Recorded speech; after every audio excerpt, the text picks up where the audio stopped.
आप लोगों का एक बार फिर से स्वागत है हमारे यूट्यूब चैनल पे। आज मैं कवर करने जा रहा हूँ जो हमारा स्टैंडिंग ऑर्डर जो है हमारा on auditing in IT environment में उसका एक चैप्टर है cross cutting special focus area, जिसमें डिफरेंट टॉपिक्स को हम कवर करने जा रहे हैं। तो शुरू करते हैं। हमारा जो सबसे पहला टॉपिक है इसमें है ऑडिट ऑफ एप्लीकेशन कंट्रोल्स के बारे में। तो इसके बारे में हम लोग पहले डिस्कस कर चुके हैं। There are two types of controls. One is general control and the second one is application control. So we are going to discuss about the application control in this section right now, and the audit of application controls, how to perform audit. तो हम एक एक करके इन सब चीज़ों को देखते हैं।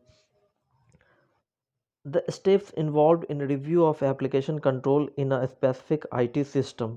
क्या steps? What are the steps that is included, that is involved in review of application control in a specific IT system? These are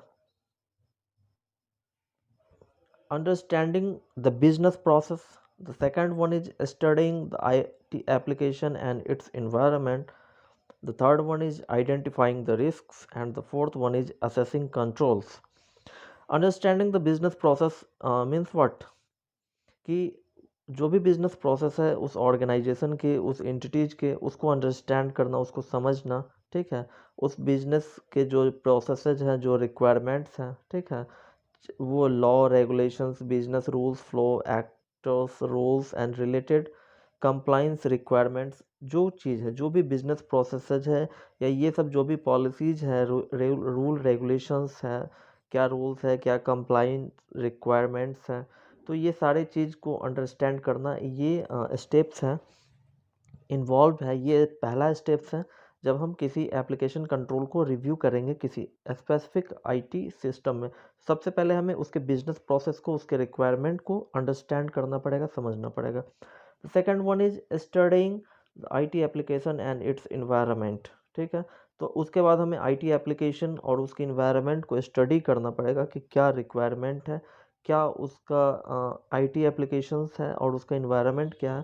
तो इसमें क्या क्या चीज़ आता है, तो इसमें दो चीज़ है। एक तो रिव्यू ऑफ एप्लीकेशन डॉक्यूमेंटेशन, जो आईटी एप्लीकेशंस है वहाँ उसका हमें क्या करना पड़ेगा, तो रिव्यू करना पड़ेगा। तो इसमें जो स्टडी हम करेंगे आईटी एप्लीकेशन को, the second one is review of, मतलब सेकंड में ये दो चीज़ हैं। ठीक है, जो स्टडी हम करेंगे, तो एक है review of application documentation including the functional requirements, the detailed design, system requirements specification to establish the responsibility of an external service provider, as well as documentation on technical infrastructure. तो जो application है, IT application है, तो उसके कुछ documentation होंगे, जो भी डॉक्यूमेंट्स होंगे रिलेटेड, उसको रिव्यू करना। इसमें क्या होगा, इंक्लूडिंग होगा, इसमें फंक्शनल रिक्वायरमेंट्स होगा, जो भी एप्लीकेशन उसका डिटेल डिज़ाइन होगा, जो सिस्टम रिक्वायरमेंट के कुछ स्पेसिफिकेशंस होंगे, to establish the responsibility of an external service provider. ठीक है, जो भी एक्सटर्नल सर्विस प्रोवाइडर है, ठीक है, तो कुछ सिस्टम रिक्वायरमेंट्स स्पेसिफिकेशन होंगे ताकि जो भी एस्टेब्लिश की जा सके रिस्पॉन्सिबिलिटी एक्सटर्नल सर्विस प्रोवाइडर की, as well as documentation on technical infrastructure. ठीक है, जो भी टेक्निकल इंफ्रास्ट्रक्चर है उसके भी डॉक्यूमेंटेशन। तो जो हम स्टडी करेंगे IT application and its environment की, तो इसमें क्या चीज़ इंक्लूड होगा, तो एक तो हमारा रिव्यू ऑफ एप्लीकेशन डॉक्यूमेंटेशन, जो भी एप्लीकेशन है उसके डॉक्यूमेंटेशन का रिव्यू करना, व्हाट एवर द डॉक्यूमेंट, जो फंक्शनल रिक्वायरमेंट होगा या डिज़ाइन का डिटेल होगा, सिस्टम रिक्वायरमेंट स्पेसिफिकेशन होगा, या टेक्निकल इंफ्रास्ट्रक्चर से रिलेटेड डॉक्यूमेंटेशन होंगे, इन सारी चीज़ों को। दूसरा है स्टडी की फंक्शंस ऑफ द एप्लीकेशन, जो एप्लीकेशन है उसके की फंक्शंस को स्टडी करना। एट वर्क बाय ऑब्जर्विंग, और ये चीज़ हम कैसे कर सकते हैं, तो by observing and interacting with operating personal at work. तो जो एप्लीकेशन के की फंक्शंस हैं, इसके लिए हम क्या करेंगे, तो जो वहाँ पे उस ऑर्गेनाइजेशन में हम ये चीज़ ऑब्जर्व करेंगे, और इसके लिए क्या करना पड़ेगा कि जो ऑपरेटिंग पर्सनल है, जो भी पर्सनल वहाँ काम पे ऑपरेशनल पर्सन है जो कि काम कर रहे हैं, उससे इंटरेक्ट करके ये चीज़ हम जान पाएंगे। उसके बाद हम क्या कर सकते हैं, performing a walk through of the business process. ठीक है, जो भी बिजनेस प्रोसेस का है हम एक वॉक थ्रू करेंगे कि हाँ शुरू से क्या, मतलब कि वॉक थ्रू थ्रू आउट जो उसका प्रोसेस है, बिजनेस प्रोसेस को हम समझेंगे। And IT application from source entry to output and reconciliation mechanism. ठीक है, तो और दूसरा इसमें क्या है कि IT application from source entry, जो हमारा सोर्स एंट्री है, आउटपुट शुरू से लेकर के लास्ट तक के, जो मतलब एक तरह से, और साथ ही साथ मतलब जैसे कि कोई हमारा आईटी एप्लीकेशन है, तो हम एक तरह से क्या करेंगे कि शुरू से लेकर के लास्ट तक का, जब इनिशिएशन स्टेज है और वहाँ से आउटपुट स्टेज तक का, तो उसको हम एक तरह से अंडरस्टैंड करेंगे, उसको समझेंगे। एंड रिकॉन्सिलेशन मैकेनिज्म क्या है कि हमने क्या चीज़ इनपुट किया और क्या चीज़ हमारा आउटपुट है, क्या ये रिकॉन्साइल कर रहा है, तो ये रिकॉन्सिलेशन मैकेनिज्म को स्टडी करेंगे। डिस्कशन विद द मैनेजर्स, और जो हम समझे हैं उन सारे पॉइंट्स को हम डॉक्यूमेंट तैयार करेंगे, और उसके बाद हम जो मैनेजर हैं उनसे डिस्कस करेंगे, जो मैनेजमेंट बॉडी है तो डिस्कस करेंगे कि क्या ये सही है कि नहीं है। ऑपरेटर्स एंड डेवलपर्स, तो हमने क्या स्टडी किया उसको हम उसके मैनेजर से, डेवलपर से, जो ऑपरेटर्स है उनसे उसको डिस्कस करके ये कंफर्म हो लेंगे कि हाँ ये चीज़ है, एक्चुअली यहाँ के बिजनेस प्रोसेसेस ये हैं, जो एप्लीकेशन है जो रन कर रहे हैं वो इनपुट से लेकर के आउटपुट तक का क्या प्रोसेस है, क्या क्या की फंक्शंस है, ये सारे चीज़ समझना पड़ेगा। तो ये हमारा studying the IT application and its environment से रिलेटेड है। The third one is identify risk, ये associated with the business activities function and see how these risk are handled by the application. तो एक तो ये कि रिस्क आइडेंटिफाई करना, जो बिजनेस एक्टिविटी है, जो बिजनेस फंक्शन है, उसके रिस्क को आइडेंटिफाई करना। ठीक है, जो भी एसोसिएटेड रिस्क होगा उसको आइडेंटिफाई करना, और ये चेक करना कि ये रिस्क जो है कैसे हैंडल होते हैं बाय एप्लीकेशन। तो ये तीसरा स्टेप्स है। And the fourth one is assessing controls. तो एसेसिंग कंट्रोल्स में क्या है कि including substantive testing age appropriate. ठीक है, तो जो भी कंट्रोल के लिए जो भी सब्सटेंटिव टेस्टिंग किए जाएंगे, जो भी अप्रोप्रिएट होंगे, ठीक है, वो सारा चीज़ हमारा कंट्रोल, एसेसिंग कंट्रोल मतलब जो भी कंट्रोल्स इम्प्लीमेंटेड किए गए उस एप्लीकेशन सिस्टम में, उस आईटी एप्लीकेशन में, तो उस कंट्रोल को असेस करना, उसको इवेल्युएट करना। ठीक है, चाहे जो भी सब्सटेंटिव टेस्टिंग जो भी हमें उस पर परफॉर्म करने होंगे। तो ये हमारा जो है एप्लीकेशन कंट्रोल्स में, एप्लीकेशन कंट्रोल को रिव्यू करने के लिए हमारे पास 4 स्टेप्स होते हैं। वो क्या हो गया, एक तो अंडरस्टैंडिंग हो गया, दूसरा स्टडी करना आईटी एप्लीकेशन और इन्वायरमेंट को, तीसरा आइडेंटिफाई रिस्क करना, और चौथा असेसिंग कंट्रोल। तो USIA, ठीक है, ये आप याद रख लेंगे कि अंडरस्टैंड करना, फिर स्टडी करना, फिर आइडेंटिफाई को रिस्क करना, और A फॉर असेसिंग कंट्रोल। ठीक है, तो ये आप इस तरीके से ध्यान में रख लें, तो होप कि ये आपको याद हो जाएगा। नाउ आते हैं एप्लीकेशन कंट्रोल्स में। हम लोग जानते हैं कि एप्लीकेशन कंट्रोल को यदि हम डिवाइड करेंगे तो ये 4 टाइप्स के होते हैं। एक हमारा इनपुट कंट्रोल हो जाता है, एक हमारा प्रोसेसिंग कंट्रोल हो जाता है, थर्ड वन इज हमारा आउटपुट कंट्रोल हो जाता है, and the fourth one is जो हमारा सिक्योरिटी कंट्रोल से रिलेटेड है, तो वो हमारा हो जाता है। तो ये है, एक एक करके इन सब चीज़ों को हमें देखना पड़ेगा। तो इनपुट कंट्रोल मीन्स व्हाट, कि वो कंट्रोल जो इनपुट को, या वो मैकेनिज्म जो कि एक तरह से इनपुटिंग को वैलिडेट करे, वो कंप्लीट है, उसकी एक्यूरेसी, इन सब चीज़ों को चेक करे कि वो एग्जैक्टली में है कि नहीं। तो इनपुट कंट्रोल्स का मेन पर्पस यही है। The objective of input control is to ensure that the procedures and controls reasonably guarantee that. ठीक है, जो इनपुट कंट्रोल्स है उसके ऑब्जेक्टिव का ये मकसद होना चाहिए, ये इंश्योर करने के लिए होता है कि जो प्रोसीजर्स है या जो कंट्रोल्स है वो इस चीज़ की गारंटी दें। गारंटी क्या देगा इनपुट कंट्रोल, क्या चीज़ की गारंटी देगा, the data received for processing are genuine. जो भी डाटा रिसीव्ड हुआ है प्रोसेसिंग के लिए वो क्या है, वो जेन्यून होने चाहिए, कंप्लीट होने चाहिए, और नॉट प्रीवियसली प्रोसेस्ड, एक्यूरेट होने चाहिए, एंड प्रॉपरली ऑथराइज्ड होने चाहिए। तो ये डाटा की क्वालिटीज़ हैं। ठीक है, कि इनपुट कंट्रोल डाटा की क्वालिटी को मेंटेन करे, कि वो जेन्यून है, कंप्लीट है, पहले प्रीवियसली प्रोसेस्ड नहीं हुआ हो, एक्यूरेट है, प्रॉपरली ऑथराइज्ड है, तो ये सारा चीज़ होना चाहिए। सेकंड वन कि the data has been entered accurately and without duplication. Data accurately correct way में इनपुट किया गया, डुप्लीकेशन नहीं है। Input control is extremely important. Input control जो है extremely important because the most important source of error or fraud is computerized system is incorrect or fraudulent input. Controls over input are vital to the integrity of the system. तो ये point आप लोग ध्यान में रखेंगे कि ये control extremely important हो जाते हैं। क्यों? क्योंकि जो most important source of error या फ्रॉड, जो मोस्ट इम्पोर्टेंट सोर्स होता है, तो यदि इनिशियल स्टेज में ही यदि जो हमारे शुरुआत है इनिशियल स्टेज में ही यदि कोई चीज़ गलत हो गया, तो एक तरह से इनिशिएशन है, तो शुरुआत ही गलत नहीं होनी चाहिए। शुरुआत पे ही आ, अच्छे खासे कंट्रोल्स इम्प्लीमेंटेड होने चाहिए। तो ये इसका खासा इम्पोर्टेंट होता है, क्योंकि यदि यहाँ पे कुछ गड़बड़ हो गया, यहाँ पे कंट्रोल में वीकनेस है, तो एक तरह से ये जो इम्पोर्टेंट सोर्स ऑफ एरर और फ्रॉड हो सकता है किसी कंप्यूटराइज्ड सिस्टम में। ठीक है। और दूसरा ये भी पॉइंट याद रखें, control input are vital to the integrity of the system. तो इनपुट कंट्रोल्स में मतलब कि इनपुट कंट्रोल्स वीक है, तो ये vital to the integrity of the systems, मतलब इसको हम कहेंगे कि integrity of the system maintain वहाँ पे नहीं हो पाएगी। इनपुट कंट्रोल्स में ही देखते हैं, with regard to input control some common controls elements include. अब इसमें क्या है कि इनपुट कंट्रोल्स में किस तरह के कुछ जो कॉमन कंट्रोल्स है क्या हो सकते हैं। तो डाटा एंट्री चेक्स हैं, सोर्स डॉक्यूमेंट्स मैनेजमेंट्स हैं, एरर हैंडलिंग मैकेनिज्म्स हैं, डाटा एंट्री ऑथराइजेशन रूल्स हैं। तो ये सारे चीज़ हैं जो कि कॉमन कंट्रोल्स हैं इनपुट कंट्रोल के रिगार्डिंग में।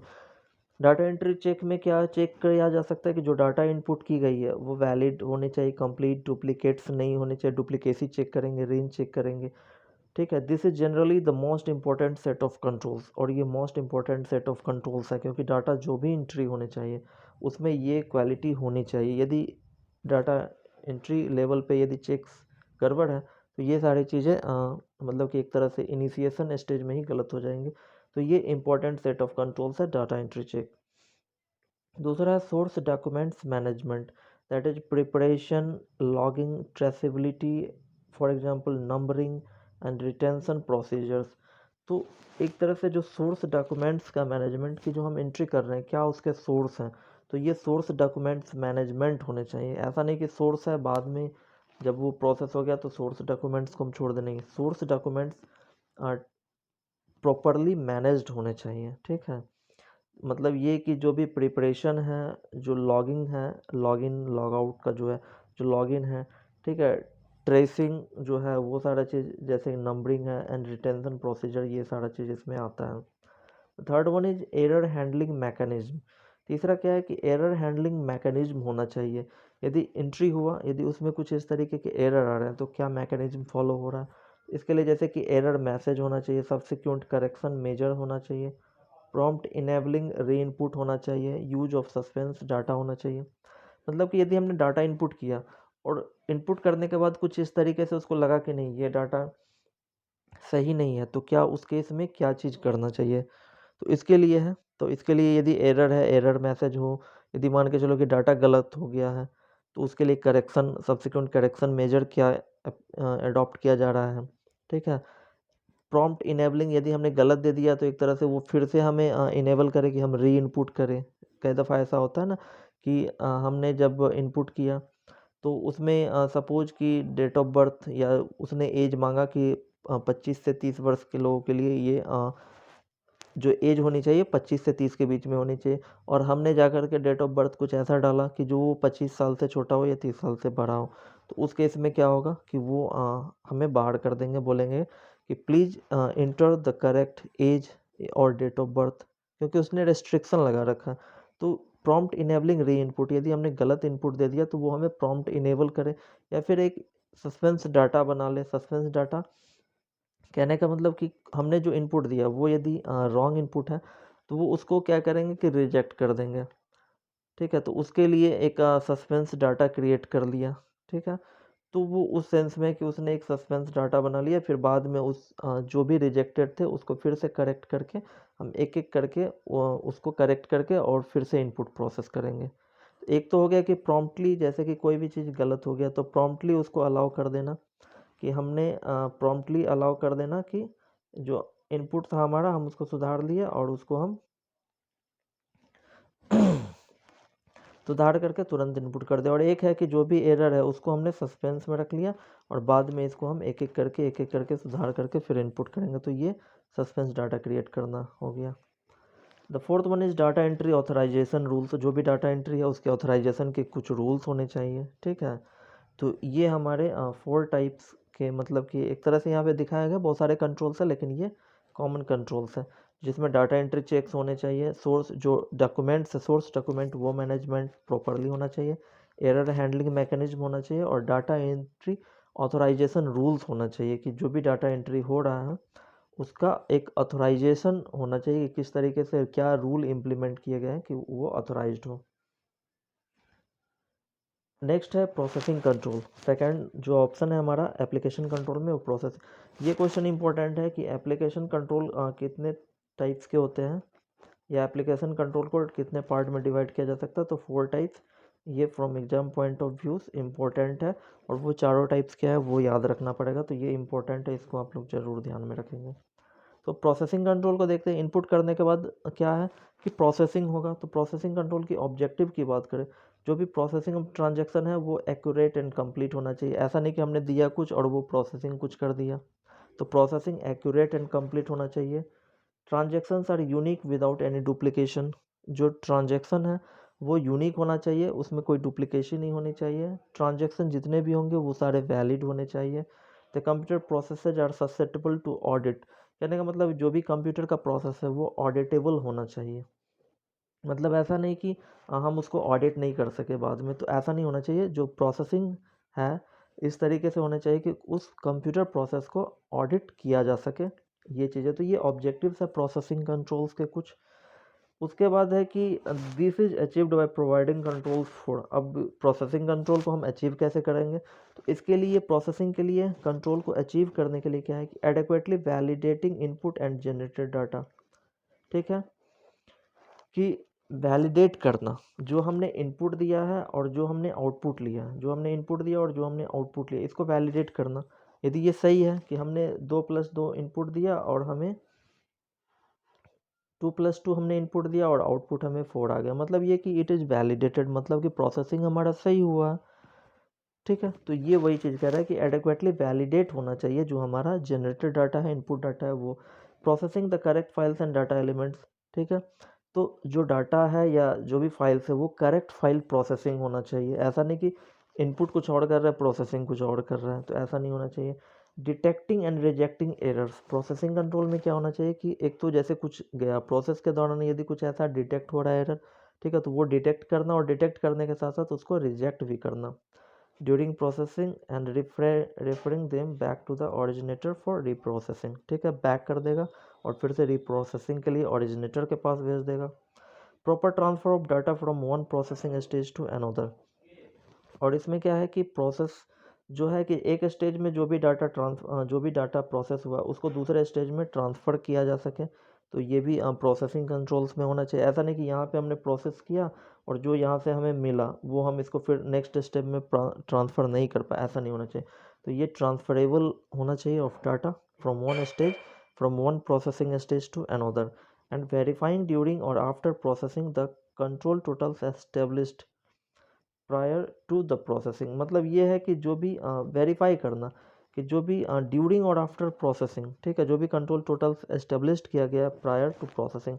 जैसे प्रोसेसिंग हो रहा है इससे पहले जो भी एक तरह से एस्टेब्लिश किया गया हो कंट्रोल टोटल, ठीक है, तो वो ड्यूरिंग द प्रोसेस और आफ्टर द प्रोसेस ये चीज़ वेरीफाई होना चाहिए, ठीक है। इसी में नेक्स्ट है कि with regard to processing control some common control elements include. अब इसमें कुछ कॉमन कंट्रोल्स क्या क्या हो सकते हैं प्रोसेसिंग कंट्रोल में। उसमें आप ये चीज़ है जैसे कि proper mapping of business rules, ठीक है, that is requirement of law rules and regulation. तो ये है कॉमन कंट्रोल एलिमेंट है कि एक तो proper mapping of business rules होना चाहिए, ठीक है। बिजनेस के क्या रूल्स है उसको प्रॉपरली मैप किया जाना चाहिए, उस हिसाब से प्रोसेसिंग को इम्प्लीमेंट किया जाना चाहिए। The second one is checking for sequence and duplication error, ठीक है। ये चीज़ होना चाहिए कि सीक्वेंस और डुप्लीकेशन एरर, कि एक सीक्वेंस को फॉलो करें प्रोसेसिंग के लिए कि इस स्टेप के बाद ये फिर ये फिर ये, तो ये सीक्वेंस को फॉलो करें। उसके बाद उसमें क्या है कि डुप्लीकेशन एरर है उसको चेक करेगा।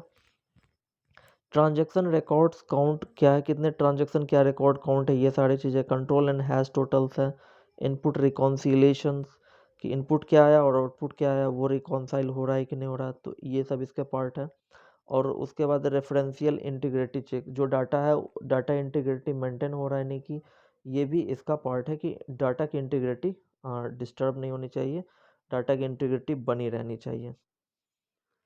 इसमें एक ये चीज़ मैंने यहाँ पर इंक्लूड किया है, इसे आप लोग देख सकते हैं कि a method for ensuring that data in a file have not been altered. ठीक है, एक मेथड ये इंश्योर करने के लिए कि data in a file have not been altered. ठीक है, जो भी डाटा फाइल में है उसको अल्टर्ड नहीं किया गया। A hash total is the numerical sum of one or more trend.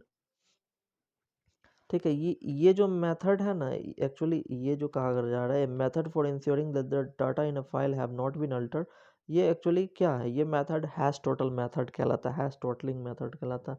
Hash total क्या है, तो is the numerical sum of one or more fields in the file including data not normally used in calculations. ठीक है, hash total क्या है कि ये एक न्यूमेरिकल सम होता है, और ये वन और मोर फील्ड्स, जो भी फाइल में एक या एक से ज़्यादा फील्ड्स है उसके न्यूमेरिकल सम के बराबर होता है। और ये उस फील्ड्स को भी इंक्लूड करता है जिस पर जनरली कि डाटा फंक्शंस जो है एप्लीकेबल नहीं होते हैं। ठीक है, जैसे कि अकाउंट नंबर है, सपोज कर लेते हैं, तो अकाउंट नंबर को क्या हम सम करेंगे, नहीं करेंगे। तो हैश टोटल में हम इसको भी क्या करते हैं, इस फील्ड को भी इंक्लूड करके हम सम निकालते हैं। ठीक है, including data not normally used in calculation. और सच एज अकाउंट नंबर, यहाँ पे एग्जांपल भी दे रखा है, such as account number. When necessary, the hash total is recalculated and compared with the, और यदि कभी ऐसा लगा बाद में हमने फिर से क्या किया, हैश टोटल किया, तो शुरू में जो हमारे पास टोटल फिगर था और अभी का जो टोटल फिगर है, यदि ये दोनों सेम होगा, मतलब ये कि हमारा जो भी डाटा था, ठीक है, जो भी ये हमारा शुरू का था और ये लास्ट का था, दोनों हैश टोटल यदि मैच कर रहा है, टोटल मैच कर रहा है, मतलब ठीक है। यदि ये कुछ और था और ये कुछ और हो गया, मतलब कि मैचिंग नहीं कर रहा है, इसका मतलब ये हुआ कि हमारा डाटा अल्टर हो गया। तो ये भी हैश टोटल को भी चेक किया जा सकता है। तो ये यहाँ पे हमने चेक किया था, कंट्रोल एंड हैश टोटल्स, ये उसी के रिगार्डिंग है। इफ डाटा आर लॉस्ट और changed, a mismatch occurs which signals an error. ठीक है, एरर मतलब कि यदि मिसमैच होता है, मतलब ये क्या करेगा, एक एरर को सिग्नल करेगा कि हाँ यार गलत है ऐसा, मतलब कहीं ना कहीं कुछ अल्टर हुआ है, ये चीज़ है। The third one is output controls. ठीक है, लेट अस सी आउटपुट कंट्रोल। तो कंट्रोल इंश्योर्स, इसमें क्या होगा, आउटपुट कंट्रोल क्या इंश्योर करेगा कि जो आउटपुट प्रोड्यूस हो रहा है वो डिस्ट्रीब्यूटेड ऑन टाइम होना चाहिए, वो डाटा जो भी आउटपुट हो रहा है वो फुली रिकॉन्साइल्ड होना चाहिए with pre input control parameter, जो शुरू में इनपुट था और जो आउटपुट आ रहा है। ठीक है, तो वो हमारा क्या होना चाहिए, रिकॉन्साइल होना चाहिए। उसके बाद physically control at all times, ये पॉइंट याद रखना होगा। तीसरा पॉइंट क्या है कि वो फिजिकली कंट्रोल्ड होना चाहिए at all times depending on the confidentiality of the document. कोई भी आउटपुट होगा वो ऑटोमेटिकली कंट्रोल्ड है, ठीक है, लेकिन उस पर हमेशा एक फिजिकल कंट्रोल होना चाहिए in respect of the confidentiality of the data, ये चीज़ ज़रूर ध्यान में रखेंगे। और error and exceptions are properly investigated and acted upon. और आउटपुट में कोई एरर है, कोई एक्सेप्शन आ रहा है ऐसा, तो उसको प्रॉपरली इन्वेस्टिगेट किया जाना चाहिए और उसको acted upon accordingly. With regard to output control some common control element, अब आउटपुट कंट्रोल में क्या कॉमन एलिमेंट्स हो सकते हैं, तो इसको याद रखेंगे कि proper definition of output and desired reports at the system design and development stage. तो जो भी आउटपुट और डिजायर्ड रिपोर्ट्स है उसको डिफाइन किया जाना चाहिए, कब, system design and development stage में। ठीक है, जो हमारा आउटपुट होगा, हमारा रिपोर्ट होगा, उसको डिफाइन प्रॉपरली किया जाना चाहिए। Proper documentation of report extraction logic, report जो हमारा एक्सट्रैक्ट होगा उसका जो लॉजिक है उसका प्रॉपर डॉक्यूमेंटेशन होना चाहिए। आउटपुट रिव्यू एंड ट्रैकिंग, जो भी आउटपुट है उसको रिव्यू किया जा सके, उसको ट्रैक किया जा सके। Completeness and accuracy validation reconciliation. ठीक है, एक तो कंप्लीटनेस एंड एक्यूरेसी वैलिडेशन और रिकॉन्सिलेशन होना चाहिए। Review and follow up of application generated exception report, और कुछ ऐसे कभी कभी एक्सेप्शन रिपोर्ट्स आ जाते हैं, मतलब कुछ ऐसा गलत रिपोर्ट जनरेट हो रहा है या जो डिजायर्ड आउटपुट होना चाहिए वो नहीं हो रहा है, तो उस केस में रिव्यू एंड फॉलोअप होना चाहिए। And the last output labelling होना चाहिए, handling, retention and distribution procedure. ये सारा चीज़ आउटपुट कंट्रोल से रिलेटेड कुछ कॉमन कंट्रोल्स थे। Now the fourth one is application security control. Some common control elements are included. जो एप्लीकेशन सिक्योरिटी कंट्रोल में है तो कॉमन कंट्रोल्स क्या क्या है इसमें? तो इसमें चार तरह के कॉमन कंट्रोल्स के बारे में है।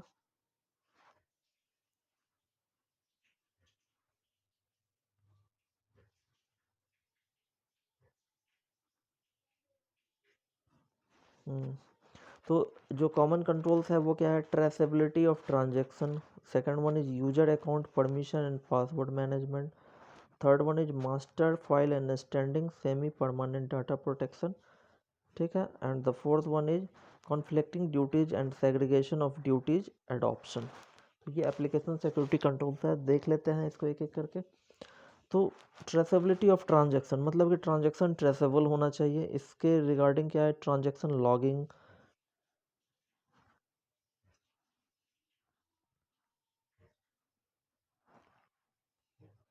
इसमें क्या है कि ट्रांजैक्शन लॉगिंग होना चाहिए, use of unique user ID होना चाहिए, लॉग रिपोर्टिंग एंड मॉनिटरिंग होना चाहिए। Ideally the audit log should record what records or fields were added, amended, deleted, when they were added, amended, deletion, from what to what, and who made the addition, amendment, deletion। तो ये कह रहा है कि इसमें कि transaction की traceability होनी चाहिए, ट्रांजैक्शन लॉगिंग होना चाहिए, क्या है, यूनिक यूजर आईडी का यूज होना चाहिए, है ना, कि कौन ट्रांजैक्शन कौन परफॉर्म कर रहा है। तो यदि कॉमन यूजर आईडी सबके लिए एक ही यूजर आईडी या कोई यूजर आईडी नहीं है तो ट्रेस करना मुश्किल होगा। यदि यूनिक यूजर आईडी हर पर्सन के लिए तो उसको इजीली ट्रेस किया जा सकता है। लॉग रिपोर्टिंग होना चाहिए, उसकी मॉनिटरिंग होनी चाहिए। लॉग रिपोर्टिंग मतलब कौन कब लॉग कर रहा है, क्या एक्शन परफॉर्म कर रहा है, तो ये सारा चीज़ें से पता चल जाएगा। आइडियली द ऑडिट लॉग, ठीक है, ideally the audit log should record, जो ऑडिट लॉग होगा वो रिकॉर्ड करता है व्हाट रिकॉर्ड्स और fields were added. Audit log में क्या चीज़ होता है कि कौन सा रिकॉर्ड ऐड किया गया है, कौन सा फील्ड ऐड किया गया है, उसे अमेंड किया गया, डिलीट किया गया, व्हेन दे वेर, जब कभी भी वो उसमें यदि एडिंग, अमेंडिंग, डिलीशन ये सब हो रहा है तो उसको ऑडिट लॉग क्या करता है कि उसको रिकॉर्ड कर लेता है, ठीक है, कि ये परफॉर्म किया गया है। फ्रॉम व्हाट टू व्हाट, ठीक है, कि क्या से क्या हो गया, and who made the addition, amended, amendment और डिलीशन। एक तो ये कि क्या से क्या हो गया, और दूसरा कि इसमें ये परफॉर्मेंस किस यूजर आईडी के द्वारा किया गया, किस यूजर के द्वारा किया गया। तो ये ट्रांजैक्शन की ट्रेसेबिलिटी होनी चाहिए, ये कंट्रोल्स होने चाहिए। The second one is user account permission and password management होना चाहिए। इसके लिए कि use of guest and test accounts होना चाहिए, ठीक है, privileged and administrated accounts use and compensatory controls for such accounts होना चाहिए, ठीक है, कि privileged and administrated accounts use, ठीक है, मतलब कि जो एडमिनिस्ट्रेटर का अकाउंट है प्रिविलेज, है ना, तो use and compensatory controls for such accounts, और इसके लिए कंपेंसेटरी कंट्रोल्स की भी जिक्र किया गया। Procedure for granting and revoking access, किसी को एक्सेस देना और फिर से रिवोक कर लेना, ठीक है, तो ये भी प्रोसीजर होना चाहिए। जॉब टर्मिनेशन प्रोसीजर होना चाहिए। Access removal, IT development team access to procedure database, ठीक है। Formal procedure for approving and granting access, formal procedure होना चाहिए एक्सेस को अप्रूव करने के लिए, एक्सेस को ग्रांट करने के लिए।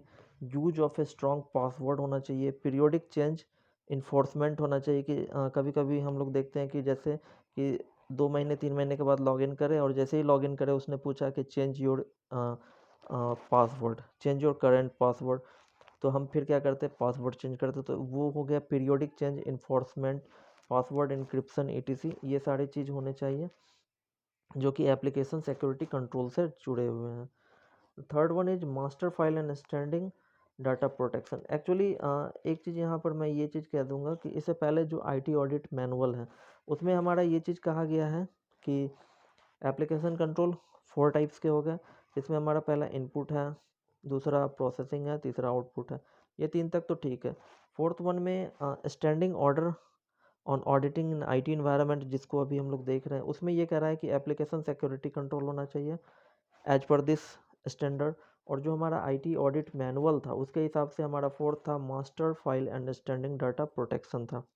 तो चूंकि ये फोर्थ जो था वो इसमें इंक्लूडेड हो गया, तो इसलिए हम इसको एग्जाम पॉइंट ऑफ व्यू से यदि पूछा जाता है तो हम उसको एप्लीकेशन सिक्योरिटी कंट्रोल को ही लेकर के चलेंगे, जो हमारा ये टॉपिक है ना। तो तीसरा है हमारा master file understanding data protection controls to ensure that amendments to standing data are authorise. जो भी स्टैंडिंग डाटा में कोई अमेंडमेंट हो रहा है वो ऑथराइज होना चाहिए। Users are held accountable for any changes made, और जो यूजर है वो अकाउंटेबल होना चाहिए, वो रिस्पॉन्सिबल होना चाहिए। The standing data is up to date, standing data up to date होना चाहिए एंड एक्यूरेट होना चाहिए। And the integrity of the master file is maintain, और इंटीग्रिटी मास्टर फाइल की मेंटेन होनी चाहिए। तो ये हमारा है। The fourth one is conflicting duties and segregation of duties adoption. ठीक है। डिफरेंट यूजर्स रोल्स होना चाहिए। ठीक है। यूजर्स के जो है उस हिसाब से एक तरह से डिफरेंट यूजर्स के डिफरेंट रोल्स होने चाहिए। एक्सेस राइट्स होने चाहिए available for each user profile, her user के लिए एक्सेस राइट्स होने चाहिए, और वो किसके लिए क्या रेस्ट्रिक्शन है, किसको क्या अलाउड है, वो उस हिसाब से डिफाइन होना चाहिए। सेग्रीगेशन ऑफ ड्यूटीज रूल्स होना चाहिए, है ना। तो ये सारा चीज़ है जो कि एप्लीकेशन सिक्योरिटी कंट्रोल से रिलेटेड है। अब इसमें एक चीज़ नोट है कि several of these elements are generally applicable for IT security, not just for security of specific application. तो हमने ये सारे चीज़ जो देखा है, ठीक है, तो इसमें से बहुत सारे एलिमेंट्स हैं वो generally applicable for IT security, वो आईटी सिक्योरिटी के लिए एप्लीकेबल है, not just for securing security of specific application, किसी एक पर्टिकुलर एप्लीकेशन के लिए ही वो एप्लीकेबल नहीं है। ये इसमें से जो हमने ऊपर अभी देखा है, बहुत तरह के कंट्रोल्स को देखे हैं, तो वो पूरे एक तरह से आईटी सिक्योरिटी के लिए ही एप्लीकेबल है। तो जो भी हमने इसमें देखा है, जो भी ये हमने देखा है, जो भी, तो ये सिर्फ ऐसा नहीं कि एक पर्टिकुलर एप्लीकेशन के लिए एप्लीकेबल है, नहीं, ये पूरे आईटी सिक्योरिटी के लिए इसमें बहुत सारे एलिमेंट्स ऐसे हैं जो पूरे आईटी सिक्योरिटी के लिए होने चाहिए। तो आज का वीडियो हम यहीं पे फिनिश करते हैं। होप कि आप लोगों को समझ में आया होगा। वीडियो पसंद आया तो please do like, subscribe and share and comment, और thanks for watching this videos. ठीक है, तब तक के लिए जय हिंद।